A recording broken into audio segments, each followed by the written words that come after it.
Menteri Pertahanan India Rajnath Singh mendesak Badan Energi Atom Internasional atau IAEA untuk melakukan pengawasan ketat atas kepemilikan senjata nuklir Pakistan. Desakan ini dilontarkan Singh saat berpidato di hadapan tentara India di Srinagar pada Kamis 15 Mei 2025. Dalam kesempatan tersebut, Singh menyebut Pakistan sebagai negara nakal yang tidak bertanggung jawab buntut ketegangan antara kedua negara setelah serangan di Kashmir yang menewaskan 26 warga India. Meski India dan Pakistan telah menekan kesepakatan gencatan senjata, hal tersebut tidak lantas membuat India bisa bernafas lega. India khawatir kepemilikan senjata nuklir Pakistan akan disalahgunakan sebagai alat pemerasan nuklir, yaitu mengandalkan ancaman nuklir untuk menghalangi balasan militer India dalam konflik-konflik konvensional.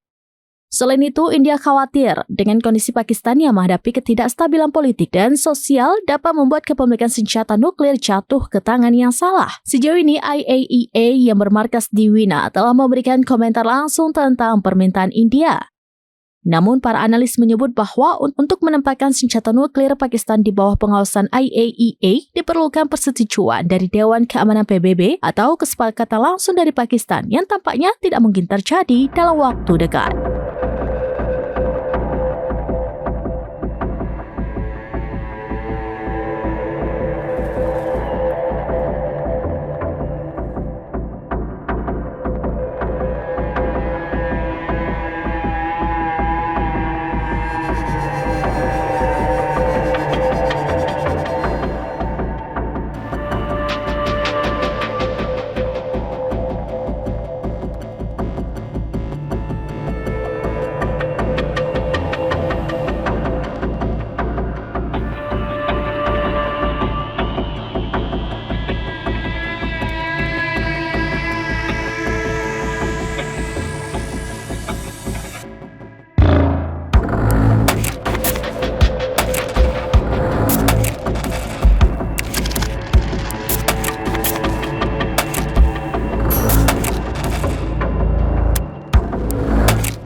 Download Tribun X sekarang, menghadirkan lokal menjadi Indonesia.